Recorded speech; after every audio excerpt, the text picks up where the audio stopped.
श्री शिवाय नमस्तुभ्यम। हर हर महादेव। जय भोलेनाथ की आप सभी भक्तजनों का हार्दिक अभिनंदन करती हूँ अपने YouTube चैनल पर।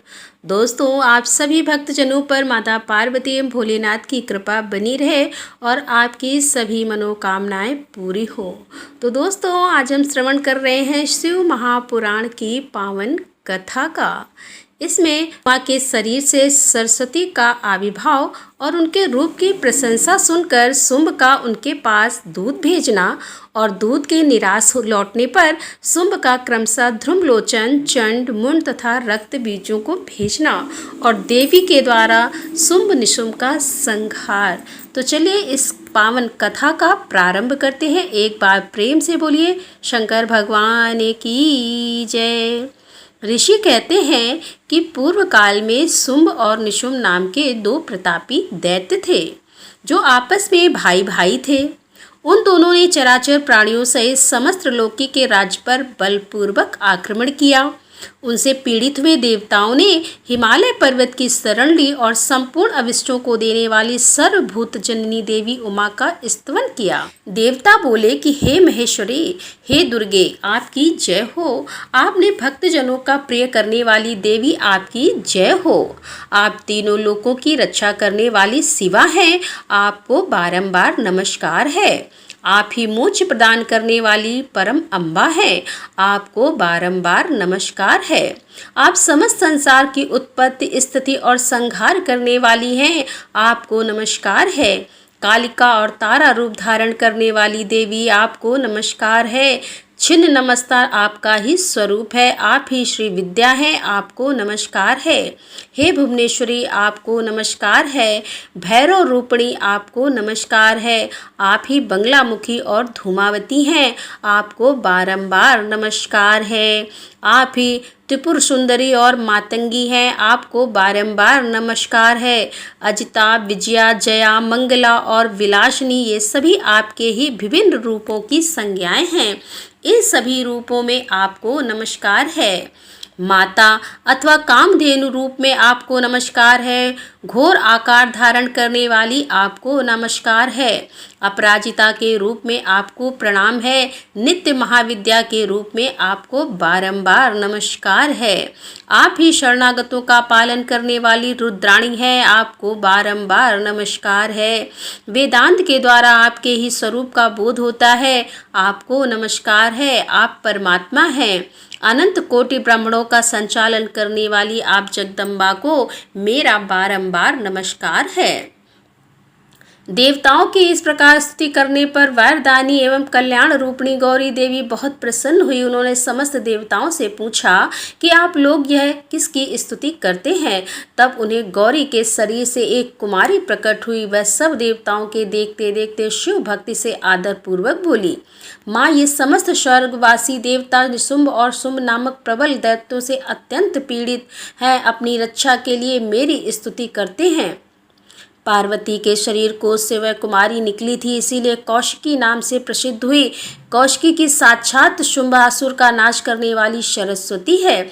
उन्हीं को उग्रतारा और मोहग्रतारा भी कहा गया है।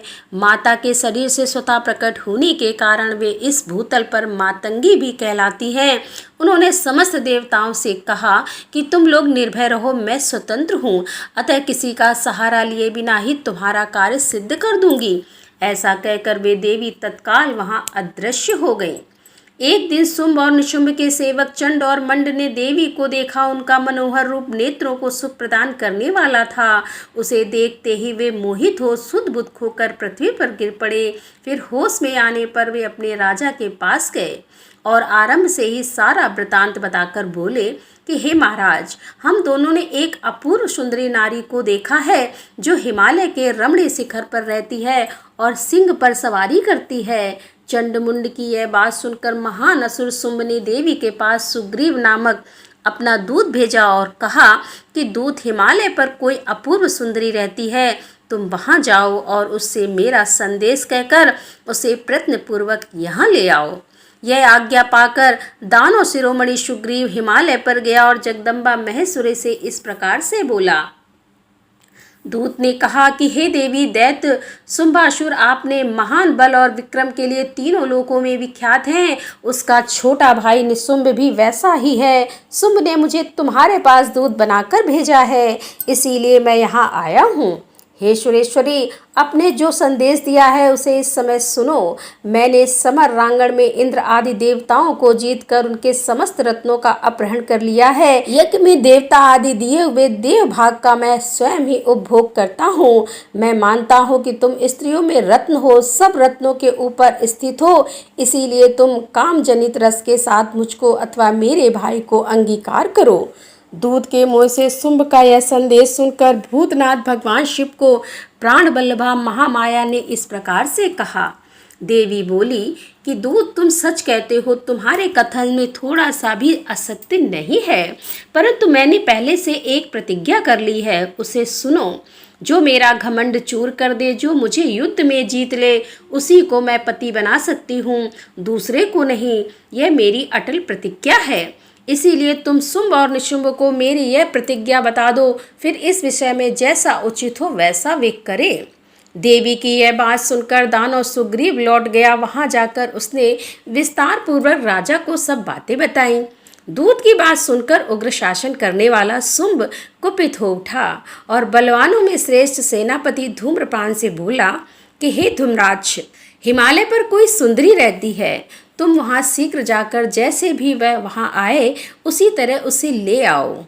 असुरवर, उसे लाने में तुम्हें भय नहीं मानना चाहिए। यदि वह युद्ध करना चाहे तो तुम्हें प्रयत्नपूर्वक उनके साथ युद्ध भी करना चाहिए। शुंभ की ऐसी आज्ञा पाकर दैत्य धूम्रोचन हिमालय पर गया और उमा के अंश से प्रकट हुई भगवती भुवनेश्वरी से कहा कि हे नितनमनी, मेरे स्वामी के पास चलो, नहीं तो तुम्हें मरवा डालूंगा। मेरे साथ 60,000 असुरों की सेना है।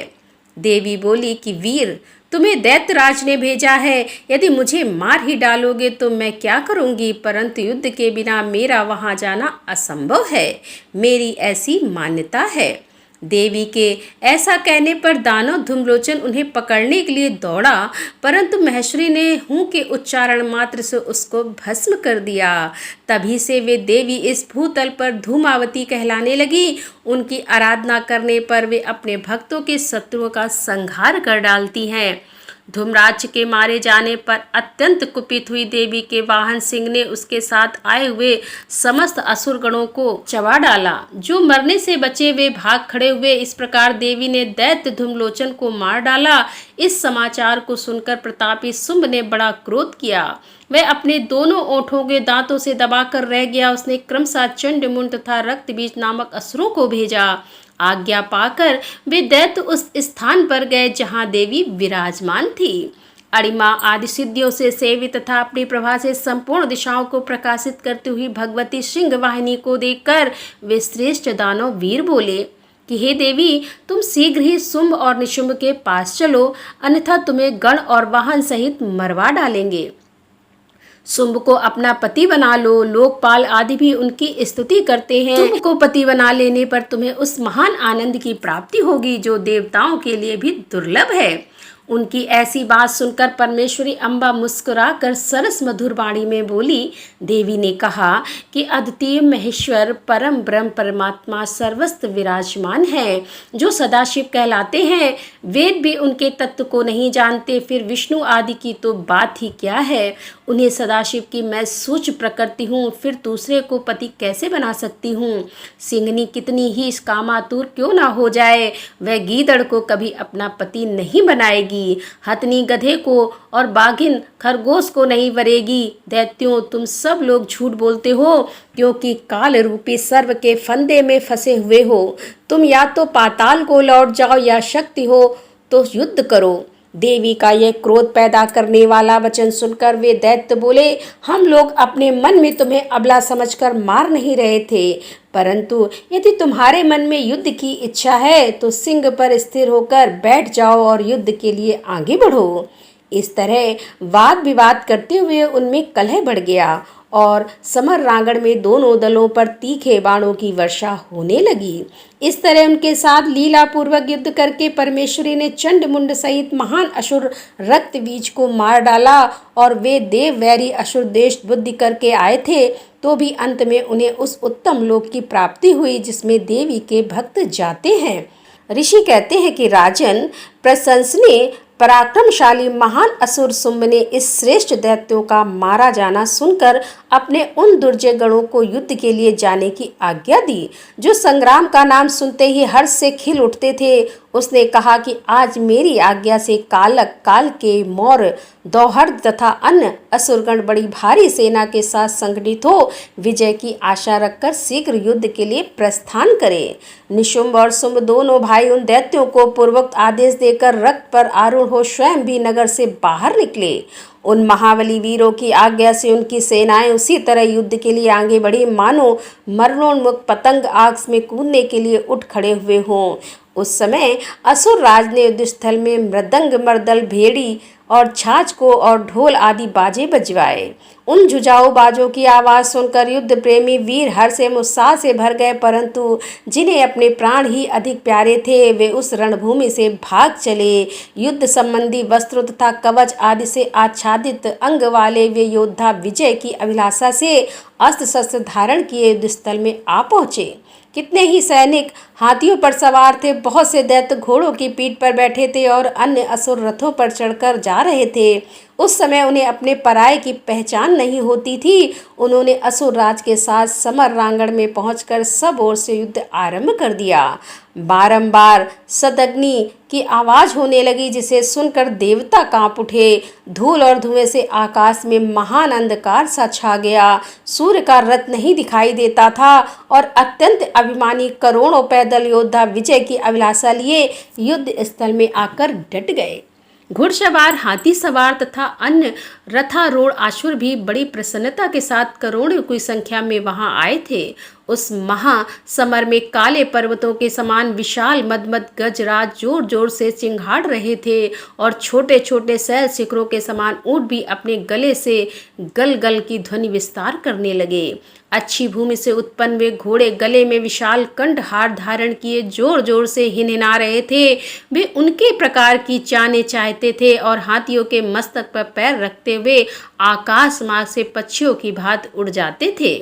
शत्रु की ऐसी सेना को आक्रमण करती देख जगदम्बा ने अपने धनुष पर प्रत्यंचा चढ़ाई, साथ ही शत्रुओं को हतोत्साह करने वाले घंटे के भी बजाया। यह देख सिंह भी अपनी गर्दन और मस्तक के केसों को कपाता हुआ जोर जोर से गर्जन करने लगा।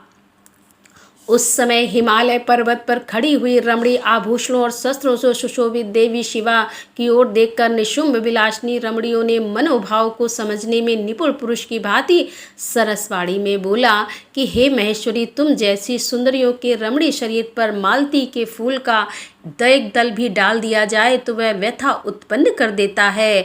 ऐसे मनोहर शरीर से तुम विकराल युद्ध का विस्तार कैसे कर रही हो? यह बात कहकर वह महान असुर चुप हो गया। तब चंडिका देवी ने कहा कि मूढ़ असुर, व्यर्थ की बातें क्यों बकता है? युद्ध कर, अन्यथा पाताल को चला जाए। यह सुनकर वह महारथी वीर अत्यंत रुष्ट हो समर भूमि में बाणों की अद्भुत वृष्टि करने लगा, मानो बादल जल की धारा बरसा रहे हों। उस समय उस रण क्षेत्र में वर्षा ऋतु का आगमन हुआ सा जान पड़ता था। मंद से उद्यत हुआ वह असुर तीखे बाण, शूल, फरसे और बिनी भाल, फरिश, धनुष और भुसुंडी प्राप्त शूरप तथा बड़ी बड़ी तलवारों से युद्ध करने लगा। काले पर्वतों के समान बड़े बड़े गजराज कुंभ स्थल वर्दृढ़ हो जाने के कारण सम्राटगण में चक्कर काटने लगे। उनकी पीठ पर फहराती हुई सुम निशुम की पताकाएं जो उड़ती हुई बगलों की पत्तियों के समान श्वेत दिखाई देती थी, अपने स्थान से खंडित होकर नीचे गिरने लगी। छत बिछत शरीर वाले दैत्य पृथ्वी पर गिरकर मछलियों के समान तड़प रहे थे। गर्दन कट जाने के कारण घोड़ों के समूह बड़े भयंकर दिखाई देते थे। कालिका ने कितने ही दैत्यों को मौत के घाट उतार दिया तथा देवी के वाहन सिंह ने अन्य बहुत से असुरों को अपना आहार बना लिया। उस समय दैत्यों के मारे जाने से उस रणभूमि में रक्त की धारा बहने लगी। कितनी ही नदियां बह चली और सैनिकों के केस पानी से सेवार की भांति दिखाई देते थे। उनकी चादरें सफ़ेद फेन का उभ्रम उत्पन्न करती थी। इस तरह घोर युद्ध होने तथा राक्षसों का महान संहार हो जाने के पश्चात देवी अंबिका ने विष में बुझे हुए तीखे बाणों पर निशुंभ को मारकर धराशायी कर दिया। अपने असीम शक्तिशाली छोटे भाई के मारे जाने पर शुंभ रोष से भर गया और रथ पर बैठकर 8 भुजाओं से युक्त महेश्वर प्रिया अंबिका के पास गया। उसने जोर जोर से शंख बजाया और शत्रुओं का दमन करने वाली धनुष की दुशय टंकार ध्वनि तथा देवी सिंह भी अपने आयलों की हिलाता हुआ दहाड़ने लगा। इस 3 प्रकार की ध्वनियों से आकाश मंडल गूंज उठा। तदंतर जगदम्बा ने अट्टहास किया जिससे समस्त असुर सशस्त्र हो उठे। जब देवी ने शुंभ से कहा कि तुम युद्ध में स्थिरता पूर्वक खड़े रहो, तब देवता बोल उठे, जय हो जगदम्बा की। इस समय दैत्यराज शुंभ ने बड़ी भारी शक्ति छोड़ी जिसकी शिखा से आग की ज्वाला निकल रही थी, परंतु देवी ने एक उल्का के द्वारा उसे मार गिराया। शुंभ के चलाए हुए बाणों के देवी ने और देवी के चलाए हुए बाणों के शुंभ ने सहस्त्रों टुकड़े कर दिए। तत्पश्चात चंडिका ने त्रिशूल उठाकर उस महान असुर पर आघात किया। त्रिशूल की चोट से मूर्छित हो वह इंद्र के द्वारा पंख काट दिए जाने पर गिरने वाले पर्वत की भांति आकाश पृथ्वी तथा समुद्र को कंपित करता हुआ धरती पर गिर पड़ा और तदंतर शूल के आघात से होने वाली व्यथा को सहकर उस महाबली असुर ने 10,000 बाहें धारण कर ली और देवताओं का भी नाश करने में समर्थ चक्रों द्वारा सिंह सहित महेश्वरी शिवा पर आघात करना आरंभ किया। उसके चलाए हुए चक्रों को खेल खेल में ही विदीर्ण करके देवी ने त्रिशूल उठाया और उस असुर पर घातक प्रहार किया। शिवा के लोक पावन पाणिक पंकज से मृत्यु को प्राप्त होकर वे दोनों असुर परम पद के भागी हुए। उस महापराक्रमी निशुंभ और भयानक बलशाली शुंभ के मारे जाने पर समस्त दैत्य पाताल में घुस गए। अन्य बहुत से असुरों को काली और सिंह आदि ने खा लिया तथा शेष दैत्य भय से व्याकुल हो 10 दिशाओं में भाग गए। नदियों का जल स्वच्छ हो गया, वे ठीक मार्ग से बहने लगी और मंद मंद वायु बहने लगी जिसका स्पर्श सुखद प्रतीत होता था। आकाश निर्मल हो गया। देवताओं ब्रह्म ऋषियों ने फिर यज्ञ यागादि प्रारंभ कर दिए। इंद्र आदि सब देवता सुखी हो गए। हे प्रभु, दैत्यराज के वध प्रसंग युक्त इस परम पवित्र उमा चरित्र का जो श्रद्धा पूर्वक बारंबार श्रवण काया पाठ करता है वह इस लोक में देव दुर्लभ भोगों का उपभोग करके परलोक में महामाया के प्रसाद से उमा धाम को जाता है। हे राजन, इस प्रकार शुंभासुर का संहार करने वाली देवी सरस्वती के चरित्र का वर्णन किया गया जो साक्षात उमा के अंश से प्रकट हुई थी। मुनियों ने कहा कि संपूर्ण पदार्थों के पूर्ण ज्ञाता सूत जी भुवनेश्वरी उमा के जिसने सरस्वती प्रकट हुई थी अवतार का पुनः वर्णन कीजिए। वे देवी परम ब्रह्म मूल प्रकृति ईश्वरी निराकार होती हुई भी साकार तथा नित्य नंदमय शती कही जाती हैं।